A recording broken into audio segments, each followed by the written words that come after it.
दोस्तों, जैसा कि आप सभी जानते हैं कि भारत में 12 ज्योतिर्लिंग हैं और ज्योतिर्लिंग वो स्थान है जहां पर भगवान शिव स्वयं प्रकट हुए और अपना चिन्ह छोड़ गए और उन जगहों पर आज मंदिर बना दिए गए।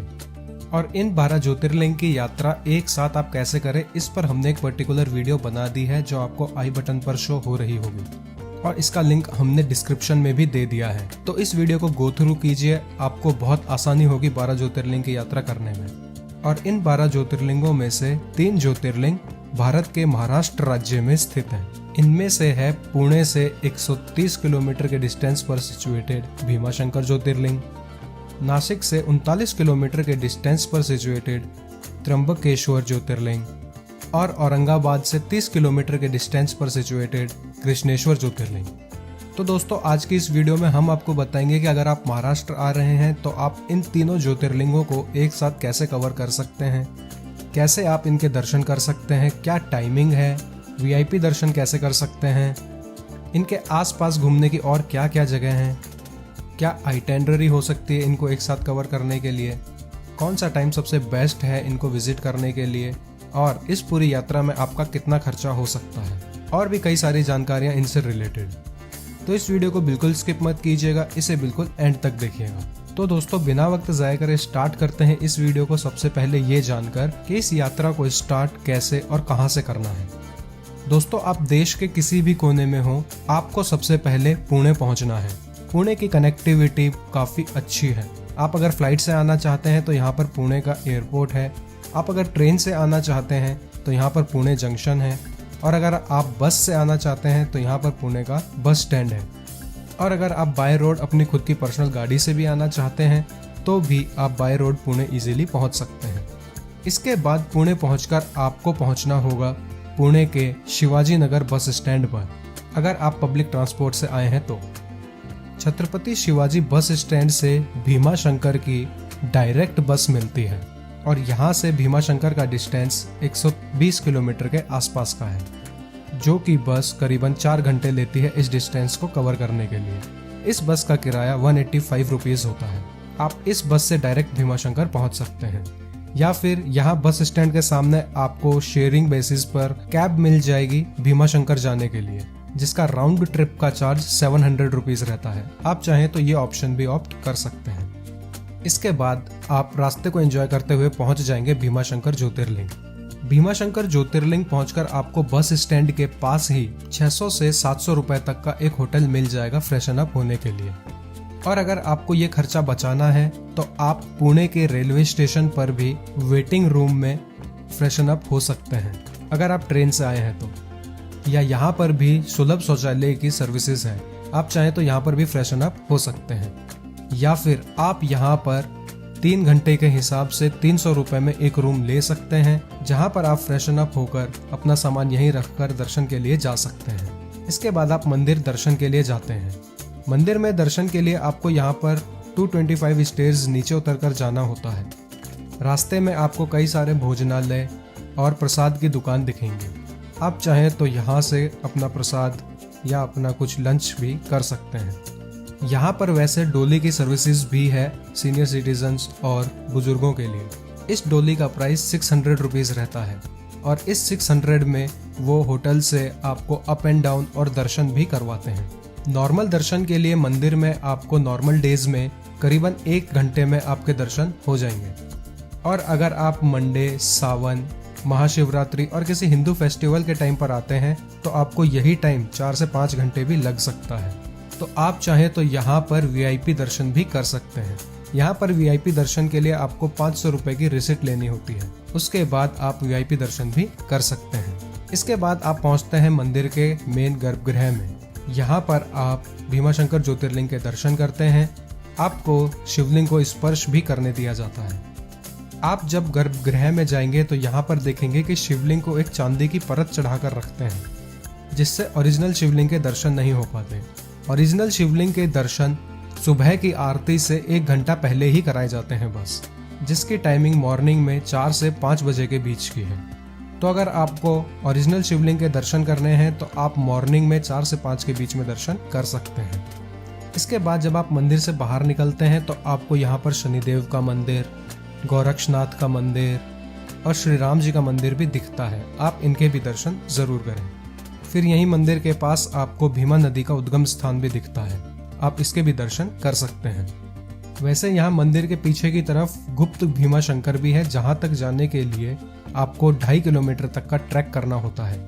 आप उसके भी दर्शन करने जा सकते हैं। और मंदिर के सामने की तरफ से आप हनुमान कुंड भी जा सकते हैं, जो यहाँ से 2 किलोमीटर के डिस्टेंस पर है। और मंदिर के पीछे से ही रास्ता जाता है नागफनी पॉइंट का, जो कि यहाँ की पर्वत श्रृंखलाओं का पीक है। आप चाहे तो इसके भी दर्शन कर सकते हैं और वापस आकर मुंबई पॉइंट से सनसेट भी देख सकते हैं।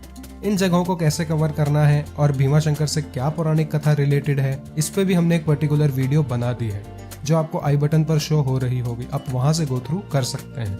इसका लिंक हमने डिस्क्रिप्शन में भी दे दिया है, आप वहां भी चेकआउट कर सकते हैं। भीमा शंकर ज्योतिर्लिंग के दर्शन के बाद आपको जाना है त्र्यंबकेश्वर ज्योतिर्लिंग दर्शन के लिए, जो है नासिक में। आपको यहाँ भीमा शंकर बस स्टैंड से नासिक की डायरेक्ट बस मिल जाएगी, लेकिन एक चीज ध्यान रखिएगा कि आपको यहाँ पर बस शाम को 6 बजे तक ही मिलेगी। अगर आपको दर्शन में टाइम लग जाता है और आप 6 से लेट हो जाते हैं, तो आपको यहाँ पर 150 रुपए में शेयरिंग बेसिस पर टैक्सी मिलेगी, जो आपको मंचर छोड़ेगी। फिर मंचर से आपको नासिक की कई सारी बसेस मिल जाएंगी, आप उसमें नासिक डायरेक्टली जा सकते हैं। मंचर से नासिक का डिस्टेंस 150 किलोमीटर के आसपास का है। वैसे जाने को तो आप भीमा शंकर से पुणे जाकर फिर पुणे से नासिक के लिए बस या ट्रेन भी ले सकते हैं, लेकिन ये रूट थोड़ा उल्टा पड़ जाएगा और इसमें टाइम ज़्यादा कंज्यूम होगा, क्योंकि पुणे से नासिक की बस भी मंचार होके ही जाएगी। इसलिए बेटर ऑप्शन यही है कि आप भीमा शंकर से मंचार आए, मंचार से आप नासिक जा सकते हैं। इसके बाद आप नासिक पहुंचिए, यहाँ पर अपना एक स्टे लीजिए उस दिन रात में ही। फिर आप नेक्स्ट डे मॉर्निंग में अर्ली इन द मॉर्निंग उठिए और आपको नासिक बस स्टैंड या नासिक रेलवे स्टेशन के सामने से ही त्र्यंबकेश्वर की डायरेक्ट बस मिल जाएगी, जिससे आप डायरेक्ट त्र्यंबकेश्वर पहुंच सकते हैं। नासिक रेलवे स्टेशन से त्र्यंबकेश्वर ज्योतिर्लिंग का डिस्टेंस 37 किलोमीटर के आसपास का है। वैसे नासिक रोड रेलवे स्टेशन के सामने से आपको शेयरिंग बेसिस पर कैब्स भी मिलेंगी, जो आपको त्र्यंबकेश्वर पहुंचा देंगी। इसका चार्ज 250 रुपीज़ रहता है। और यहाँ से शेयरिंग बेसिस पर ऑटोज भी चलते हैं, जो आपसे 150 चार्ज करेंगे। आप कैसे भी त्र्यंबकेश्वर इजीली पहुंच सकते हैं। बस में अगर आप डेली पास बनवा लेते हैं 110 रुपीज़ का, तो उससे आप पूरे नासिक में कितने भी बार पूरे दिन में कहीं घूमिए, आपको टिकट लेने की जरूरत नहीं पड़ेगी। और वैसे भी नासिक रोड रेलवे स्टेशन से त्र्यंबकेश्वर का फेयर 70 रुपीज़ है वन साइड का। अगर आप 110 का पास भी बनवा लेते हैं तो भी वो अप एंड डाउन में वर्थ है। इसके बाद आप पहुंचते हैं त्र्यंबकेश्वर बस स्टैंड। यहाँ से ज्योतिर्लिंग का डिस्टेंस 500 मीटर के आसपास का है। आप ये डिस्टेंस पैदल भी कवर कर सकते हैं। आपको सामने त्र्यंबकेश्वर ज्योतिर्लिंग मंदिर के दर्शन होते हैं। यहाँ पर आपको लॉकर्स और क्लॉक रूम दिख जाएंगे, यहाँ पर आप अपना सामान रख सकते हैं। या फिर अगर आप कहीं से प्रसाद लेते हैं इस मार्केट से, तो आप वहाँ पर भी अपना सामान रख सकते हैं।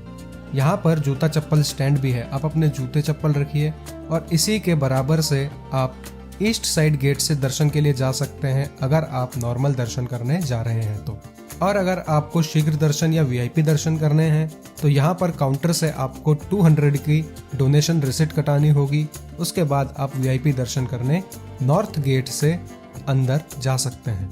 अगर आप नॉर्मल दर्शन करने जा रहे हैं, तो आपको नॉर्मल डेज में यहाँ पर 1 से 1.5 घंटा लग जाएगा दर्शन के लिए। और अगर आप सावन, मंडे, महाशिवरात्रि और किसी हिंदू फेस्टिवल में आ रहे हैं, तो आपको यहाँ पर दर्शन के लिए 5 से 6 घंटे भी लग सकते हैं।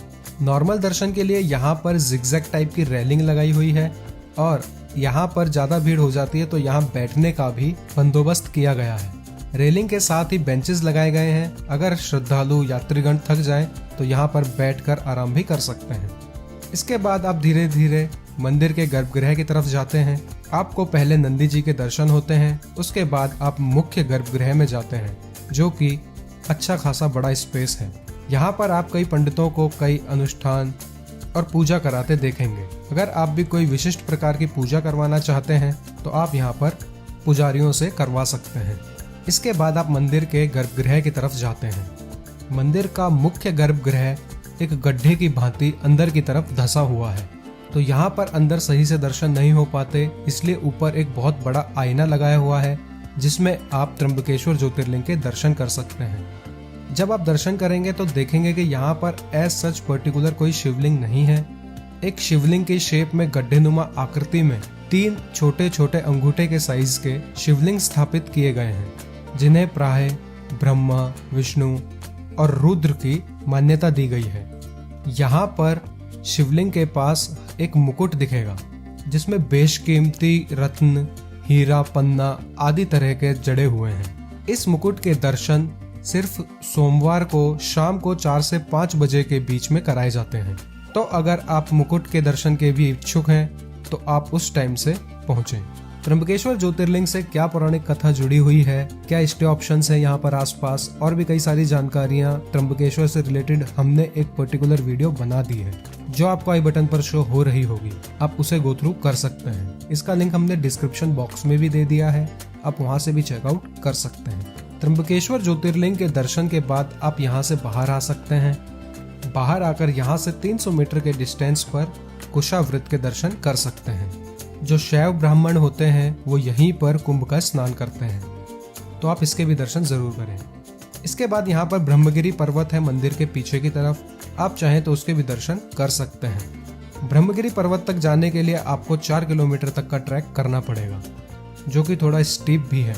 यहाँ पर ऊपर चढ़ने में आपको 2 से 2.5 घंटे लग सकते हैं। अगर आपके पास टाइम है तो इसके भी दर्शन जरूर करें, क्योंकि ऊपर आपको गोदावरी नदी का उद्गम स्थान दिखेगा और वो जगह भी दिखेगी जहाँ पर ऋषि गौतम और उनकी पत्नी अहिल्या ने शिवजी की तपस्या की थी। और यहाँ से दर्शन के बाद आप वापस नासिक की तरफ आ सकते हैं। और नासिक आकर अगर आपके पास टाइम है और आपको नासिक घूमना है तो इसके लिए हमने एक पर्टिकुलर वीडियो बना दी है जो आपको आई बटन पर शो हो रही होगी। आप वहाँ से गो थ्रू कर सकते हैं और इसका लिंक हमने डिस्क्रिप्शन में भी दे दिया है, आप यहाँ से भी चेकआउट कर सकते हैं। इसके बाद आप नासिक रेलवे स्टेशन पहुंचिए। नासिक रेलवे स्टेशन से औरंगाबाद की डायरेक्ट ट्रेन पकड़िए, क्योंकि इसके बाद आपको जाना है कृष्णेश्वर ज्योतिर्लिंग। आप चाहें तो नासिक से औरंगाबाद की डायरेक्ट बस भी पकड़ सकते हैं। नासिक रोड से औरंगाबाद का डिस्टेंस 176 किलोमीटर के आसपास का है। औरंगाबाद पहुंचकर आप यहां पर रात में अपना स्टे लीजिए, आराम कीजिए और next day early in the morning पहुंच जाइए औरंगाबाद के सेंट्रल बस स्टैंड पर, जो कि रेलवे स्टेशन से 2 किलोमीटर के डिस्टेंस पर ही सिचुएटेड है। इसके बाद यहाँ से आपको डायरेक्ट वेरुल के लिए बस मिलेगी। कृष्णेश्वर ज्योतिर्लिंग वेरुल में ही सिचुएटेड है। आप चाहें तो यहाँ से डायरेक्ट कैब करके भी वेरुल जा सकते हैं, जो आपसे 1400 रुपीज चार्ज करेगी अगर 5 सीटर है तो। 7 सीटर के 2000 रुपीज है। और आप चाहें तो यहाँ से डायरेक्ट ऑटो भी कर सकते हैं, जो आपसे 800 रुपीज चार्ज करेंगे। और बस का किराया वन साइड का 45 रुपीज है। लेकिन अगेन आप डेली पास बनवा लेते हैं 70 रुपीज का, तो आपको बस में पूरे दिन घूमने में कोई टिकट नहीं लेनी होगी। इसके बाद आप पहुंचते हैं कृष्णेश्वर ज्योतिर्लिंग। कृष्णेश्वर ज्योतिर्लिंग आप थोड़े मार्केट से होके जाएंगे तो यहाँ पर आपको लॉकर्स रूम दिखेंगे। अंदर मोबाइल फोन और कैमरा ले जाना अलाउड नहीं है, तो आप अपना मोबाइल यहीं पर डिपॉजिट करके जाइए, जिसका चार्ज 5 रुपीज रहता है। उसके बाद आप अंदर मंदिर में दर्शन के लिए जा सकते हैं। मंदिर में दर्शन के लिए जब आप जाते हैं तो आपको यहाँ पर दर्शन करने में करीबन 1 से सवा घंटा लगता है, अगर आप नॉर्मल डेज में दर्शन के लिए आते हैं तो। बाकी अगेन आप अगर सावन में, सोमवार को, महाशिवरात्रि और किसी हिंदू फेस्टिवल पे आते हैं तो आपको यहाँ पर 4 से 5 घंटे लग सकते हैं। और यहाँ पर कोई भी VIP एंट्री नहीं है, कोई पेड दर्शन नहीं है, तो इसलिए आपको लाइन में लगना ही पड़ता है। फिर जैसे ही आप मंदिर के सभा मंडप और गर्भगृह तक पहुँचते हैं तो यहाँ पर पुरुषों और स्त्रियों की लाइन अलग हो जाती है। उसके बाद आप गर्भगृह की तरफ बढ़ते हैं। यहाँ पर गर्भगृह में अंदर जाने के लिए एक बहुत अच्छा ट्रेडिशन है कि पुरुषों को ऊपर से शर्ट, बनियान, टी-शर्ट ये उतारकर ही आपको गर्भगृह में दर्शन करने होते हैं। ये ट्रेडिशन स्त्रियों के लिए नहीं है, वो अपनी साड़ी, कुर्ते या ट्रेडिशन ड्रेस में गर्भगृह में दर्शन के लिए जा सकते हैं, मगर पुरुषों को ऊपर से निर्वस्त्र होकर ही गर्भगृह में दर्शन के लिए जाना होता है। तो आप यहाँ गर्भगृह में दर्शन कीजिए, दर्शन करके मंदिर से बाहर आइए और यहाँ से 500 मीटर के डिस्टेंस पर शिवालय तीर्थ कुंड है, आप उसके भी दर्शन जरूर करें। क्यों इसके दर्शन को इतनी मान्यता है, क्या कथा जुड़ी है कृष्णेश्वर ज्योतिर्लिंग से, और शिवालय कुंड से, इस सब पे भी हमने एक पर्टिकुलर कृष्णेश्वर की वीडियो बना दी है जो आपको आई बटन पर शो हो रही होगी। आप वहां से गो थ्रू कर सकते हैं और इसका लिंक डिस्क्रिप्शन में भी दे दिया है, आप वहां से चेकआउट कर सकते हैं। आपको संपूर्ण जानकारी मिलेगी कि आप यहाँ पर कहाँ स्टे कर सकते हैं अगर करना चाहते हैं तो। इसके बाद आप चाहें तो यहाँ पर एलोरा केव्स घूम सकते हैं, देवगिरी फोर्ट घूम सकते हैं और भी कई चीजें औरंगाबाद में घूमने की वो भी कवर कर सकते हैं। इसके बाद आप औरंगाबाद रेलवे स्टेशन पर आ जाइए और यहाँ से अपने गंतव्य स्थान की ट्रेन या फ्लाइट ले सकते हैं। वैसे माना जाता है यहाँ के लोकल्स द्वारा कि यहाँ पर 2 और ज्योतिर्लिंग हैं, जो कि एक है परली वैजनाथ और दूसरा है औंधा नागनाथ जो कि हिंगोली में है। तो अगर आप इनके भी दर्शन करना चाहते हैं तो आप औरंगाबाद से डायरेक्ट परली वैजनाथ की ट्रेन पकड़ सकते हैं। औरंगाबाद से परली वैजनाथ का डिस्टेंस 222 किलोमीटर के आसपास का है। फिर आप यहाँ से रेलवे स्टेशन से 1.5 किलोमीटर के डिस्टेंस पर सिचुएटेड परली वैजनाथ के दर्शन कर सकते हैं। फिर आप परली वैजनाथ से औंधा नागनाथ के लिए डायरेक्ट बस पकड़ सकते हैं जिसका डिस्टेंस 120 किलोमीटर है। आप फिर यहाँ पर औंधा नागनाथ के दर्शन कर सकते हैं। यहाँ से दर्शन के बाद आप परभनी जंक्शन आ सकते हैं। फिर यहाँ से अपने गंतव्य स्थान की ट्रेन ले सकते हैं और अगर आपको यहाँ से ट्रेन नहीं मिलती है तो आप औरंगाबाद या मनमाड़ पहुँच सकते हैं। फिर वहाँ से अपने गंतव्य स्थान की ट्रेन या बस ले सकते हैं। तो ऐसे आप महाराष्ट्र के संपूर्ण ज्योतिर्लिंग की यात्रा कर सकते हैं। दोस्तों अब बात करते हैं आइटिनरी की कि इस ट्रिप को प्लान कैसे किया जाए। आप डे 1 में पुणे पहुंचेंगे और अगर आप early in the morning Pune पहुंचते हैं तो आपके लिए बहुत बेस्ट होगा क्योंकि आप 11 से 12 बजे तक भीमाशंकर पहुंच जाएंगे। फ्रेशन अप होकर अगर दर्शन करते हैं तो आप शाम को 4 से 5 बजे तक इजीली दर्शन करके फ्री हो जाएंगे। फिर आप यहाँ से डायरेक्ट नासिक की बस पकड़ सकते हैं और आपको भीमाशंकर में स्टे का खर्चा बच जाएगा। आप उस रात नासिक में ही स्टे कीजिए। डे 2 में अर्ली इन द मॉर्निंग ही त्र्यंबकेश्वर के दर्शन करने जाइए। दोपहर तक दर्शन करके नासिक रोड रेलवे स्टेशन तक आइए और शाम की ट्रेन पकड़कर आप सीधा पहुंच सकते हैं औरंगाबाद। यहाँ पर आप नाइट में स्टे कीजिए और डे 3 में आप कृष्णेश्वर ज्योतिर्लिंग के दर्शन कीजिए और डे 3 में ही आप औरंगाबाद शाम तक आ जाइए और यहाँ से आप अपने गंतव्य स्थान की ट्रेन या बस पकड़ सकते हैं। और अगर आप परली वैजनाथ और औंधा नागनाथ का भी प्लान कर रहे हैं तो आपको 2 दिन एक्स्ट्रा और लेकर चलने पड़ेंगे। और अगर आप पुणे दिन में या थोड़ा शाम तक पहुंचते हैं तो आप भीमाशंकर डायरेक्ट पहुंचिए, उस दिन स्टे कीजिए। मॉर्निंग में ओरिजिनल भीमाशंकर के दर्शन कीजिए, शाम तक पहुंच जाइए नासिक। फिर डे 3 में त्र्यंबकेश्वर के दर्शन कीजिए, फिर पहुंचिए औरंगाबाद और डे 4 में कृष्णेश्वर के दर्शन करके आप अपने गंतव्य स्थान तक के लिए जा सकते हैं। दोस्तों आइटिनरी के बाद अब बात करते हैं बजट की। दोस्तों अगर आप फैमिली के साथ आ रहे हैं तो आपको 3 दिन स्टे लेना पड़ेगा और स्टे का एवरेज प्राइस 700 के हिसाब से 2100 हो जाएगा। स्टे के बाद है फूड आपको यहाँ पर 100 से 120 तक की थाली इजीली मिल जाएगी। तो 3 दिन का अप्रोक्सीमेटली 1000 रुपीज। इसके बाद नेक्स्ट है ट्रांसपोर्टेशन अगर आप पब्लिक ट्रांसपोर्ट यूज करते हैं तो आपको थोड़ा खर्चा कम पड़ सकता है और यही आप अगर कैब और ऑटोज यूज करेंगे तो आपका खर्चा थोड़ा बढ़ जाएगा। और अगर आप नासिक से औरंगाबाद ट्रेन से जाते हैं तो भी आपका खर्चा ऑप्टिमाइज हो सकता है एज कम्पेयर टू अगर आप नासिक से औरंगाबाद बस से जाते हैं तो। और बाकी अगर आप डेली पासेस भी यूज करते हैं तो भी आप अपना खर्चा ऑप्टिमाइज कर सकते हैं। और अगर आप सोलो या बॉयज ट्रिप प्लान कर रहे हैं तो आप अपना भीमाशंकर का स्टे बचा सकते हैं। आप 2 दिन के स्टे में ये पूरी जर्नी कंप्लीट कर सकते हैं। तो दोस्तों ऐसे आप महाराष्ट्र का पूरे ज्योतिर्लिंग कवर कर सकते हैं। अब बात करें यहाँ पर बेस्ट टाइम विजिट का, तो यहाँ पर बेस्ट टाइम नवंबर टू मार्च माना जाता है क्योंकि पोस्ट मानसून में यहाँ मौसम काफ़ी अच्छा हो जाता है और ना इतनी ज़्यादा गर्मी होती है और ना ज़्यादा सर्दी, तो इसलिए ये टाइम काफ़ी बेस्ट होता है विजिट करने के लिए। तो दोस्तों आज की वीडियो में इतना ही। आशा करता हूँ आपको आज की ये वीडियो पसंद आई होगी। अगर पसंद आई तो इसे लाइक कीजिए और शेयर कीजिए उनके साथ जो महाराष्ट्र के ज्योतिर्लिंग आने का प्लान कर रहे हैं। और अगर हमने कोई भी डिटेल देनी मिस कर दी है तो आप हमसे कमेंट में ज़रूर पूछिए, हम आपको जल्द से जल्द एडिक्वेट रिप्लाई ज़रूर देंगे। इस वीडियो को एंड तक देखने के लिए बहुत बहुत शुक्रिया। अब मेरे साथ एक बार कमेंट में लिख दीजिए, हर हर महादेव।